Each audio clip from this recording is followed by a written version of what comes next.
Tommy Wallace will be joining us soon.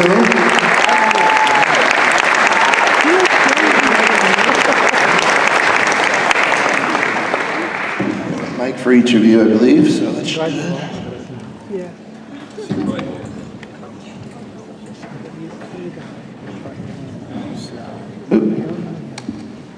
While I'm fumbling about, I just want to introduce myself. My name is Brian Collins, and I write for Fangoria, and I have been doing this panel this is my fourth time hosting the Halloween 3 panel, from back before everyone loved it. So it's very nice to be back.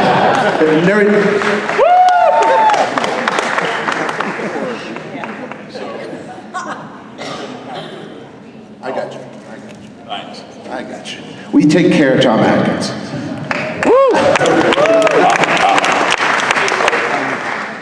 So as I was saying, back when I first did this panel, Halloween 3 had yet to have its reappraisal. A lot of people still didn't get it. Now, you can go to Target and buy multiple versions of the 3 trick-or-treat, you know, the 3 masks, the iconic mask.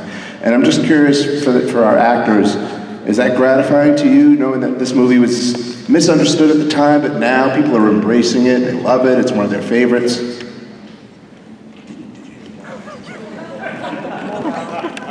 I didn't hear it.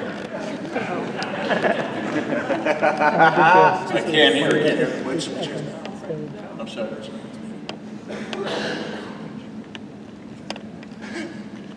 I have no idea what you want. Raised over the years. Okay, let me do talk. The film was raised over the years.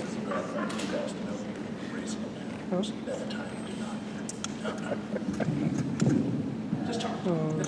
Hello? Does it work? So, I'm terribly sorry, but I'm so hard of hearing, it makes me crazy. And it actually terrifies me because it's so isolated. I have no idea what he's saying, so I am assuming that you want to know about shooting Halloween 3, is that?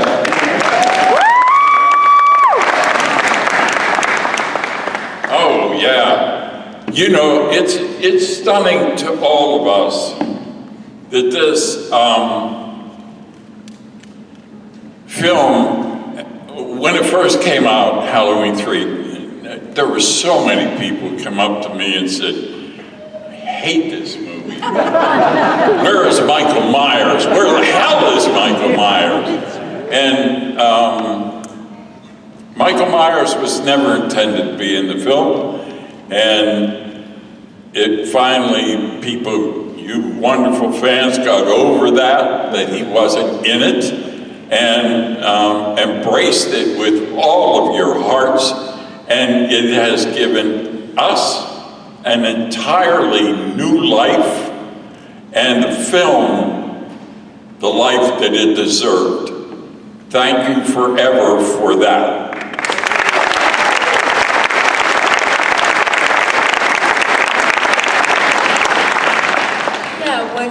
Thank you for coming, all of you. Yeah, when the movie came out, nothing much happened with it, and we just figured, well, all right, another movie we did that nobody came to see, and 20 years later, it keeps building and building. It's quite something. It's really miraculous. Honestly, it was one of those movies none of us thought would ever, you just never know how life's gonna work out. So we never in a million years thought that this, of all the movies, would take off as it did. And that's really a tribute to all of you fans. It wouldn't be happening, none of us would be here without all of you, really.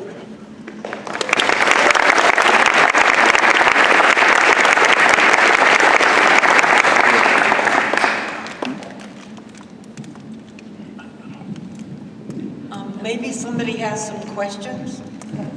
Oh, I got more. I got plenty. Did you? This dear, wonderful woman is played Betty Kupfer in the film, Jadeen, and she played the wife of Ralph Strait, of Buddy Cuffer, who is one of my dearest friends, and he passed away years ago. He would be beside himself coming to these conventions. He loved this kind of stuff, and he loved that film. He was a force of life. He was a wonderful, wonderful actor who I knew from Williamstown, Massachusetts, where we did Arturo Ui. It's a Bertolt Brecht play, kind of based on Hitler and all those guys, and it's a wonderful, wonderful play. And oh my God, he loved to drink, he loved to eat steaks, he was outsized for the breed of human being. He was bigger than life, and his heart blew up one day. Oh my God, I miss him so much. He would have been so thrilled to be able to come to these things and talk to you people and meet all of you and give you hugs and give you a beer. All right. That's lovely.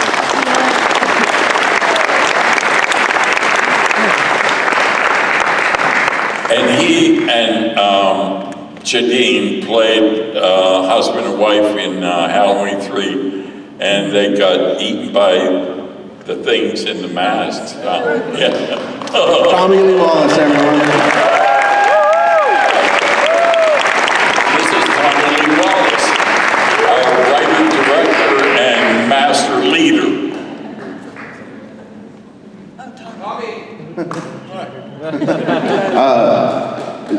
Tommy, my first question of these, I can't not let you get your 2 cents in on this. I was talking about how we've been doing this panel for a long time now, and from back in the day where maybe Halloween 3 wasn't as appreciated as it is now. So is it gratifying to you to know you can go to a Target and buy Halloween 3 figures now? Like, everybody loves it now. We finally figured it out. We figured it out. We got it now. Are you speaking English? Nope. There's a lot of reverb. The reverb is so unbelievable. Yeah. It sounds like Russian. Are you speaking? Halloween 3 has been reappraised since we started doing these panels over the years. Yes, thankfully. Oh, I think everybody here who liked the movie or cared about it feels at this point vindication is sweet, isn't it?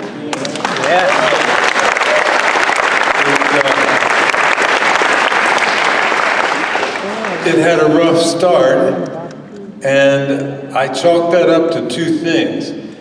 If we had followed the original Halloween and advertised it well and said something new this year, I think everything would have been fine, because it was always a good movie and people would have, yay. But as soon as they did, okay, Roman numeral 2, we know what that means. And Halloween 2 was a true sequel. Then they did Halloween Roman numeral 3, sent it out there without setting the table. None of us thought, hey, how about a good ad campaign to get everybody ready? We were busy making the movie, so the producers, the publicity people, Universal, nobody thought to really set the table. And we paid the price. But after all these years, here it is, and people have turned it into an annual ritual. I think probably because God bless the original Halloween, but it's not so much about Halloween. Halloween 3 is about Halloween.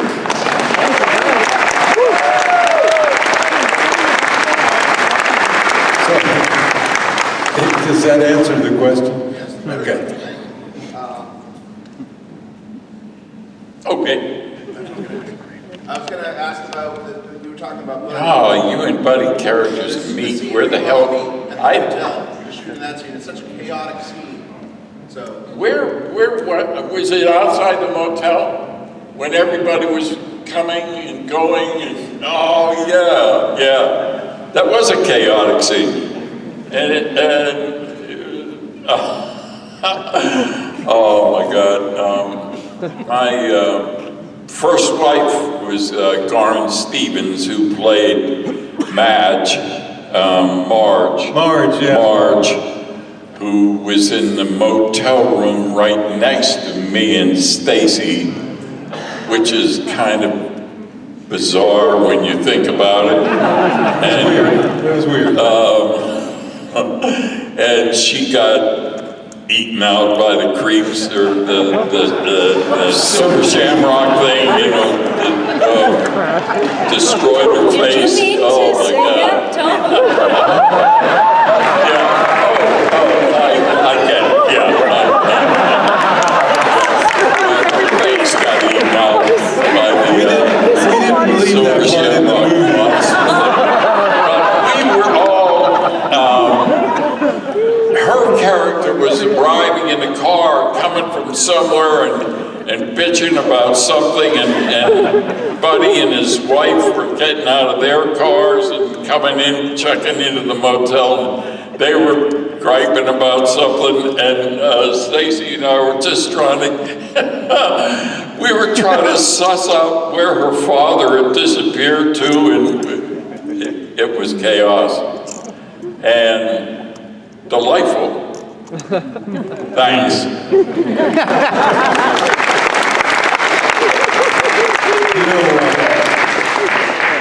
know, the music of Jadeen's voice saying, "Buddy," rings forever in my ears. And seeing you today, first time, I think, since the movie. Well, what a delight. I'm so happy you came.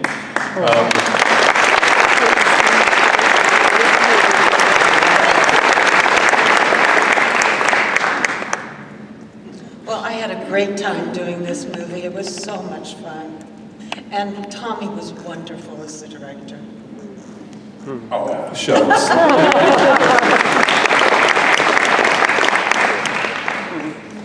Tommy, how did you pick the shooting locations for the film? This is kind of shot in different areas around California. Well, let me plug my new book. And the whole story is in there. But in brief, we had scouted up and down the coast of California on the fog not so long before, and discovered all sorts of interesting spots. The location scout for the fog was every movie maker's dream.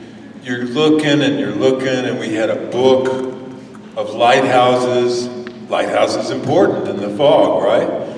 And we almost skipped Point Reyes, but in the end we decided to take a look, and it was one of those once-in-a-lifetime things where, oh, around the corner, oh, we could use that for the thing, and oh my God, look, over there's a church. And it was just the movie unfolding as we were driving around the town.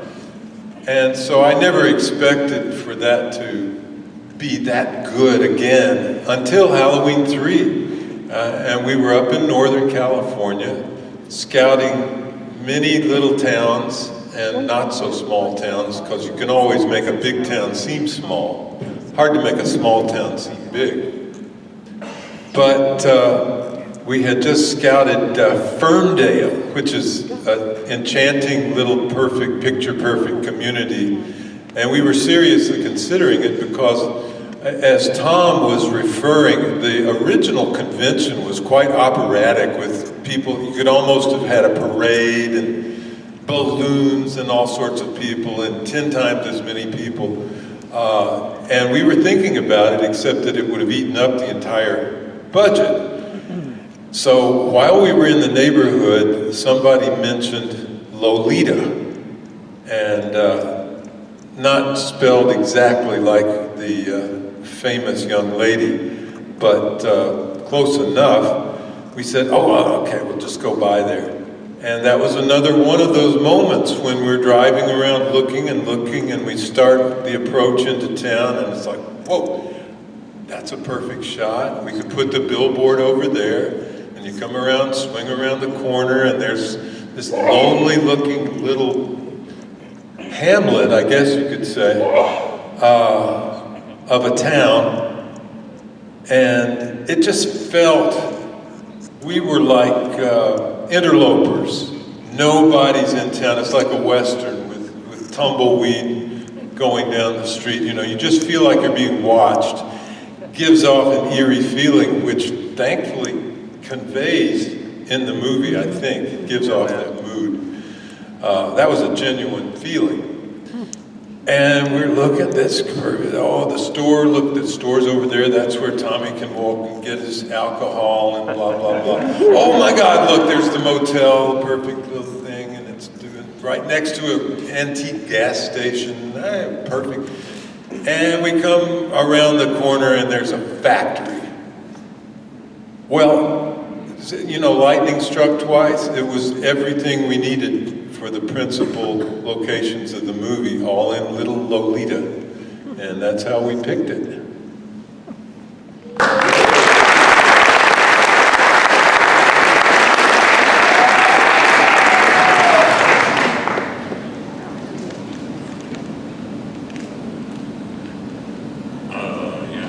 So I wanted to ask about, for Stacey and Tom, I've seen this film with a crowd a few times now, and without a doubt, the biggest applause the movie gets is, where would you like to sleep, Mr. Jones? That's a very dumb question, Mrs. Bainbridge. So I was just curious about shooting that scene. If you guys had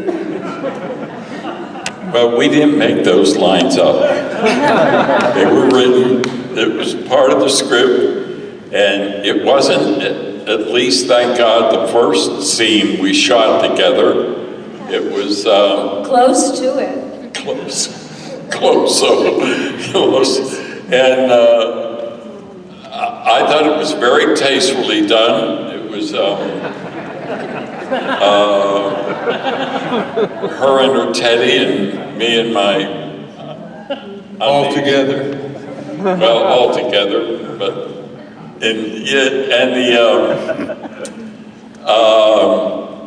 And hardly anybody in the room. Usually there's a slew of people, but there were the minimal number of crew necessary to shoot it, and it was a little uncomfortable because we didn't know each other, and it's you know, you try to act as cool as you can and as charming as you can and as sexy as you can, I guess. And I think it worked out all right, though. I don't know about how she felt quite. It was cold. I was very cold. Yeah. It was early chilly. in the morning. I had to have full body makeup on, and it was, I don't know, 6 in the morning, freezing cold out, with freezing cold water in those days. They would have the sponge and the water, and they would have to go over every part of your body, you know, with cold water when it was already cold out. So, and then to get into bed with this silver fox.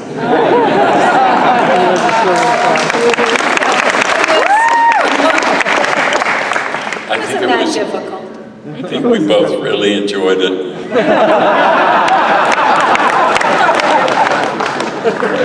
Yeah. You know, sex scenes are, if they come off sexy on screen, you're very lucky because they're anything but sexy to shoot. You can just imagine, the poor actors are in the all together and you're trying your best to make it comfortable for them and all the rest, but still, it's an unnatural situation. Especially because I had, at the time I was with Creative Artists Agency, and I'd never done a nude scene before. I'd been asked, but had never done one, so I had a no nipple clause. So the love scene had to be done all around, you know, the breast, but not the nipple. So it was very technical, was it not? Challenging.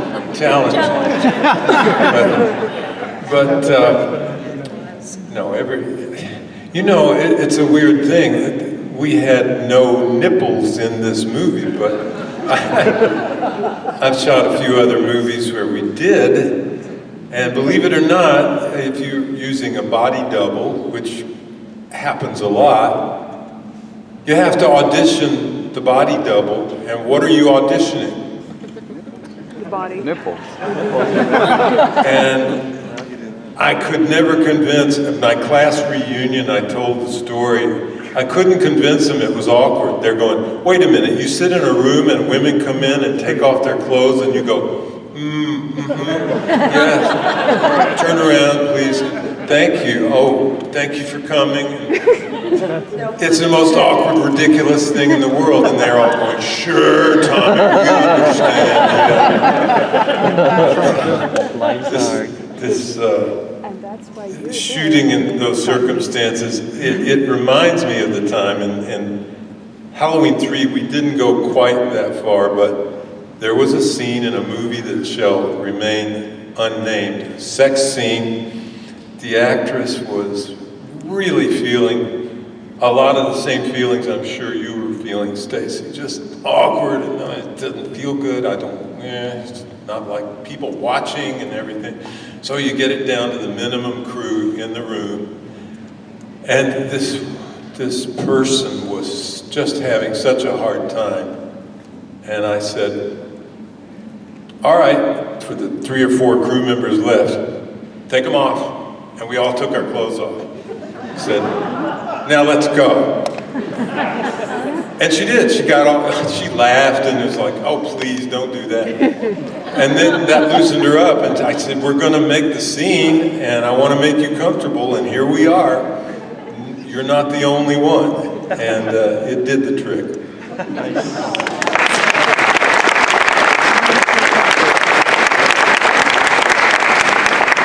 That's why he's a genius. Oh, please. Yeah. Do you remember shooting your death scene? Yes. Okay, do you want to talk about shooting that with the little boy melting, the snakes, Oh, everything? well, Talking to me? one of the No. one of the things about getting Close to this the part. mic. Oh, okay. Can you hear me now? Yeah, you have to talk right into it. Oh. Well, one of the things about getting the part was, oh my God, I've got to deal with bugs. And I was really terrified. And I came in that morning and I saw that they had a double in my clothes. And I thought, oh, I don't have to do this. And then I got on the dolly with the camera operator, and there was a little snake coming around, and he picked the snake up, and of course that was one of the things I was afraid of, and he goes, here Jadeen, hold this, and I went like, oh my God. And it was the sweetest little guy I ever saw. And I thought, wait a minute, somebody else is doing my death scene? They're not gonna see my face? So I ran to Tommy and I said, how about letting me do it? And he goes, well, you know, yesterday we had real problems with an actress with the bugs, and I put the snake in my mouth and I said, can I do it? And he goes,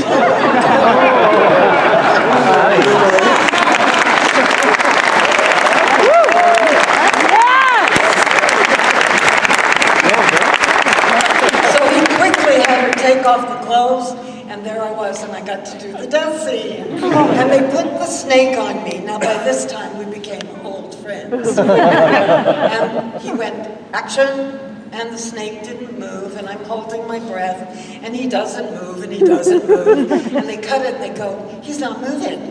So they go, okay, let's do it again, and they prod him, and then he moved. It was great.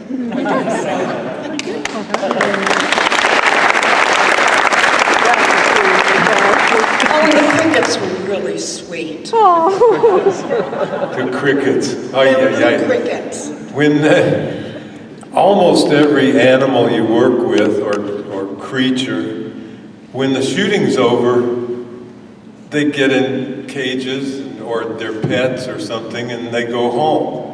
The crickets didn't go home. This is a sound movie and the crickets didn't go home. And they are the musicians of the bug world.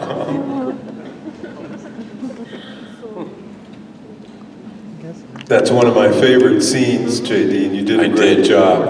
I got my Dan Charles action figure. their Dan Chalice action figure? Tom, did you get yours? I did. Sean sent me a prototype a couple of weeks ago, and I got it.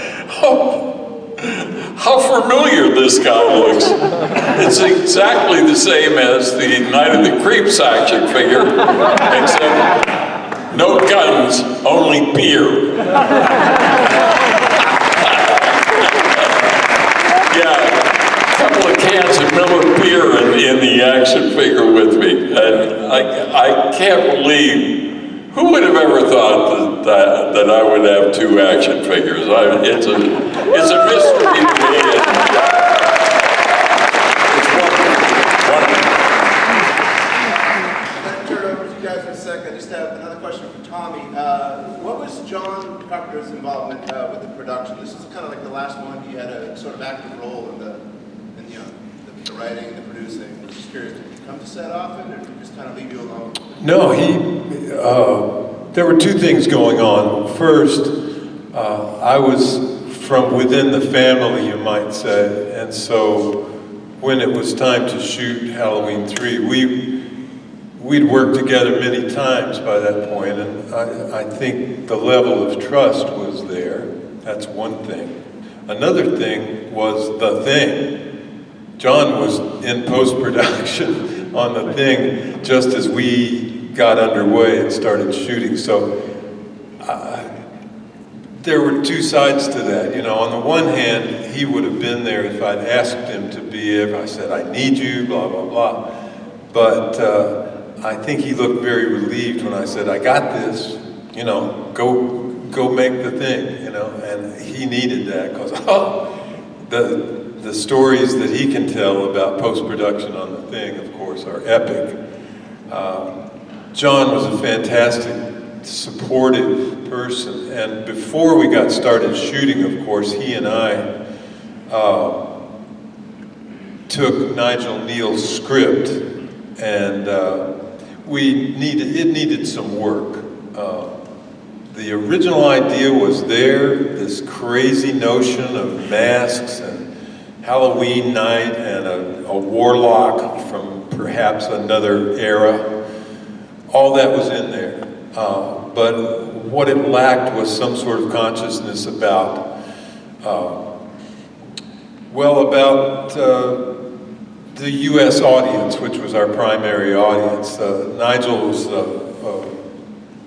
from Great Britain, and he wrote his style of script, which Nigel was a master of 50s television, and it read a little bit too much like that. So John and I took it and did some things to it that we thought were necessary, including the dark suits and the kind of corporate-looking guys. That's always been a favorite of mine, is make those suits the bad guys, make that corporation the bad guys, make that television the bad guys.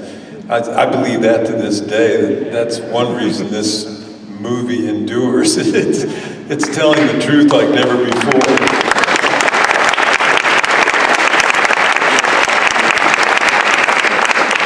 Anyway, John's contribution was huge in the beginning. Deborah was, feeling her oats by then. She had successfully produced several movies in a row by now. After coming from script supervisor to producer on Halloween, which we all thought, director's girlfriend, here we go. And Deborah just knocked it out of the park. She was so good. And so she was truly the producer in charge. And after John's deep involvement in the inception, he, I think, generously and willingly stayed clear most of the time. Until the end, when Universal called up and didn't like the ending, which, after all, those of you who know the vintage Invasion of the Body Snatchers, the original, know that the way it was supposed to end was Kevin McCarthy in the street saying, "You're next, right to the camera. Well, the releasing company decided that's a downer ending, and they put this stupid bookend on, which I always hated. They forced it on Don Siegel, the director. So in a way, when we got to Halloween 3, and here's Tommy right into this, stop it, is that what he said? Stop, Yep. stop, Yep. stop it, stop it. I thought, here's one for Don Siegel. Yeah. And John called me, said they don't like the ending. And I gulped and I thought, oh man, he's gonna ask me to change it.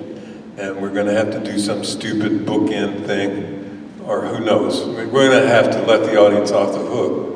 That's not what John said at all. He said, what do you wanna do? In other words, he was treating me like a director with final cut.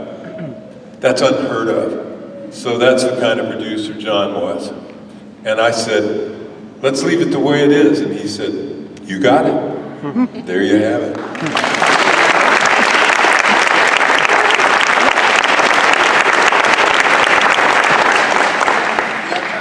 From you guys, if you have any questions. Yes, sir. First off, thank you guys so much for being here. Really appreciate it. My main question that I want to ask to all of you, primarily to Mr. Wallace, is as you know, everything is getting reboots and sequels, all sorts of different things. How do you feel if they were to reboot Halloween 3, or would you rather they do a sequel to Halloween 3, or would you rather they just leave it all the time? You know, so many remakes and things, and everybody asks a similar kind of question, which is, what do you think of this? And I haven't seen most of the sequels and reboots and remakes and all the rest, for the simple reason that I don't care. We made our good movies, and I best of luck to people who go out there and try to make a buck. Nothing against it at all. But do I have to have an opinion? I don't really.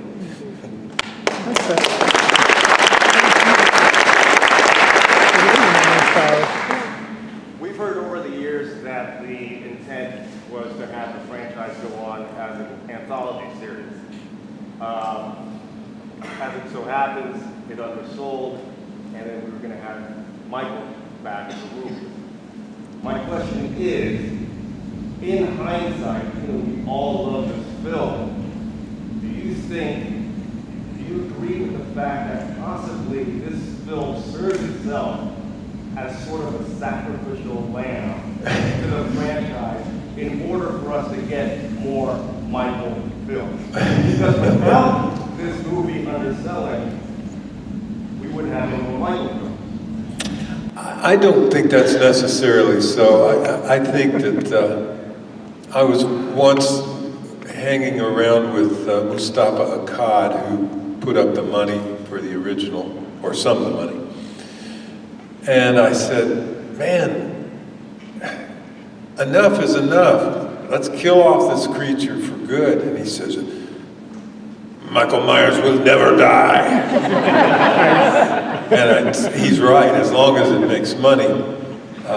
I think it would have gone, even if we had had a successful, and by the way, Halloween 3 box office was not that bad in the beginning. By now, it's really made a bundle for Universal and the other stakeholders.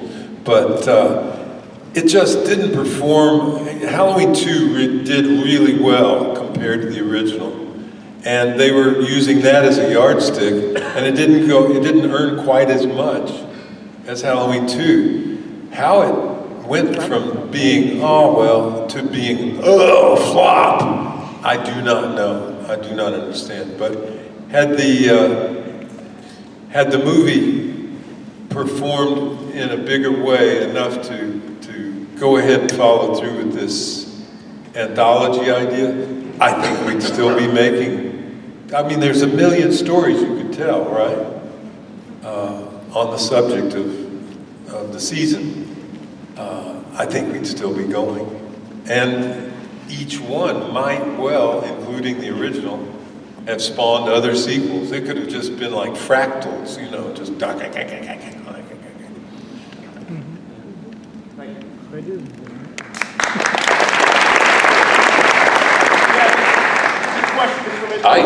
I personally would have loved to have seen what an anthology of Halloween films created by Tommy and John would have looked like. I think they would have been pretty wonderful. And even though I wouldn't have been able to be in, well, whatever, 4, 5, 8, 9, whatever. Not so fast. You might have had a new part. But even that might have been possible. But I think it could have been a really wonderful thing. I know ours, number 3, was a delight for us to make and to work on. And like I said earlier, we're all so thrilled that it has become so popular and so embraced by all of you wonderful fans, and we are forever grateful. Thanks.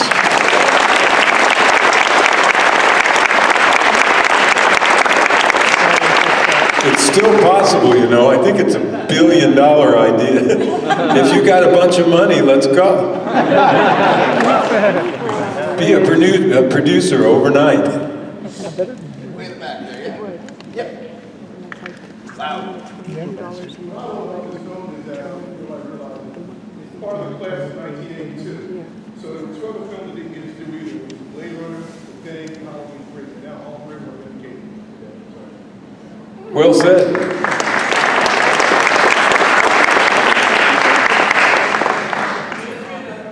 So many video releases of it, but nothing in the way of deleted scenes. And I just wondered, Nothing in the way of a what? deleted scenes. Oh. So I'm just wondering, there's one scene in particular where Buddy Kupfer, I think, was salesman of the year, is holding a plaque.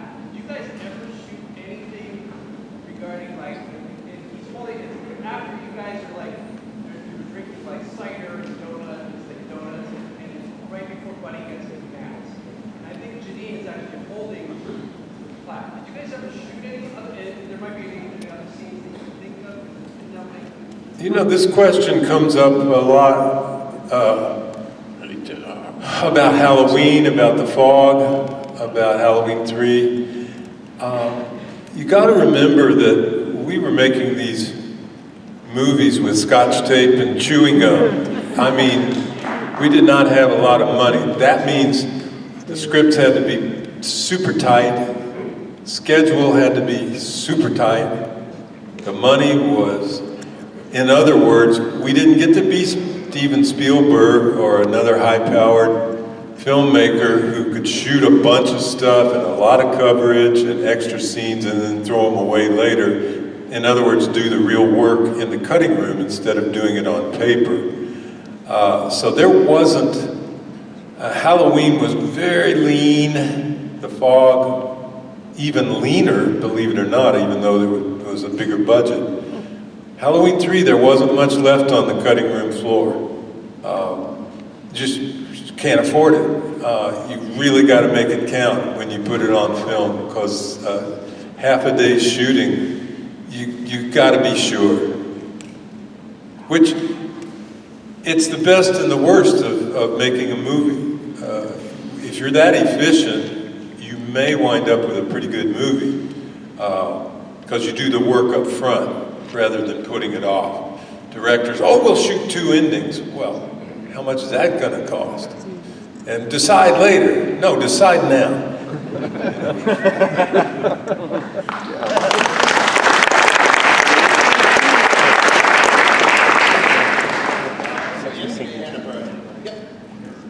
So Tom, have you ever dreamed about shooting Halloween 3 Part 2? And I heard Tom.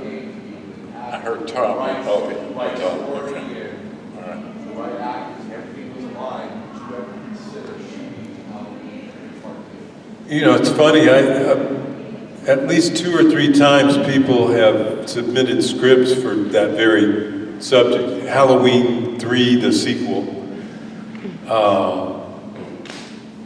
And you know, reading them, interesting ideas and all sorts of themes being explored, but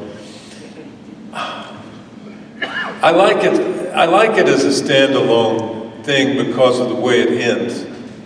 I'm fond of a more European style of ambiguity. You don't know, really. Your mind has to tell the rest of the story. I remember when we finished Halloween and got it out there. It was at least a year. We did The Fog, actually, before any talk of Halloween 2 surfaced. And granted, we were naive and idealistic, but honestly, our first reaction when somebody said, I think we ought to make Halloween 2, that wasn't Deborah, that wasn't John, that wasn't me, because we all looked at each other and said, what? Why would we make Halloween 2? We made the perfect horror movie. What's left to say? And I think that, no offense to big fans of Halloween 2, it's a roller coaster for sure, but it doesn't add anything new really to the story. The story got told. So I don't think Halloween 3 Part 2, no, I don't dream about it, no. I guess is the answer. And on that note, we do have to wrap things up. We have another panel coming in, so just a big round of applause, big thank you.